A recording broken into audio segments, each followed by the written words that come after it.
والله بجد يا جماعة، أحيانا التجارب الشخصية والتجارب العملية بتعلمك حاجات كتير.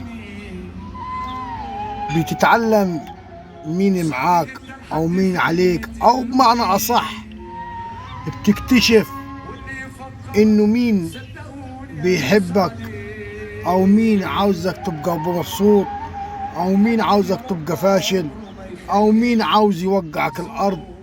وفي نفس الوقت مش الصورة اللي أنا بحكيها لكم دي، ولكن بستغرب على المعاملة.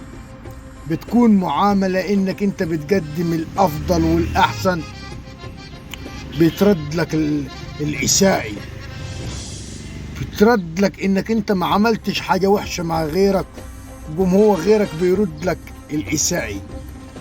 والله بجد يا جماعة، الواحد في تجاربه في الحياة اتعلم كتير. بقيت الصدمات اللي ياخدها من الأشخاص ما بتأثرش عليه، أو ما في نفس الوقت ما يعني ما مش ضرر، لأنه الصدمات دي هو خد منها كتير. الصدمات دي اتلقى منها ضربات كتيرة، فهو عارف الحل فين. وفي نفس الوقت والله العظيم أولويات ربنا سبحانه وتعالى بتكون في المقدمة.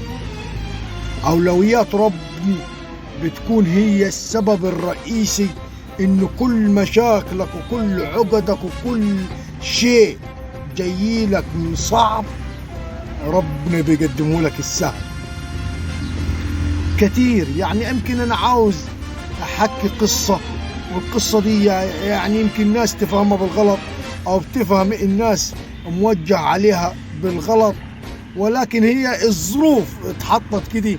وما اقصدش الشخص بعينه اللي هو عمل كده ان هو يعني هو السيء، لا والله مش هو السيء، ولكن هو عاوز يضمن حقه قبل ما انه يعني. لكن جات العكس.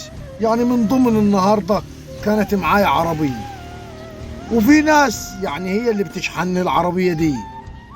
العربية دي يا جماعة اتصلت عليه، تعالى يا فلان اشحن العربية.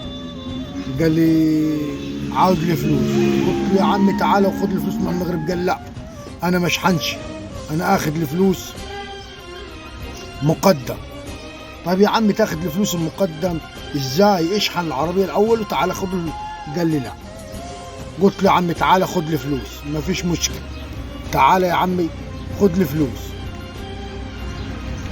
راح البيت عشان ياخذ الفلوس. سبحان الله، نادى ما لقيش حد. المهم تعصبت انا، قلت له طالما انت عملت كده والله وبالله وحلفت يمين انك لا تاخذ الفلوس اخر النهار، لانه ما تشحناش وانا نخليها لبكره. سبحان الله يا جماعه، سبحان الله. قال لي انا ما شحنش. ربنا وقف اولاد الحلال في طريقي. والله العربيه ما خدت ساعه وشحنت، وبفضل الله هتجيب احسن طنون، وبفضل الله هتجيب طنون عالي. فقدم مقدمه ربنا اولا يا جماعه، تلقى ربنا قدم لك الخير، عشان انت ابن خير وابن اصل وطيب وبتحب الناس وبتودي الناس. عشان كده ربنا بيقدم لك الطيب وبيقدم لك خير. تحياتي ليكم.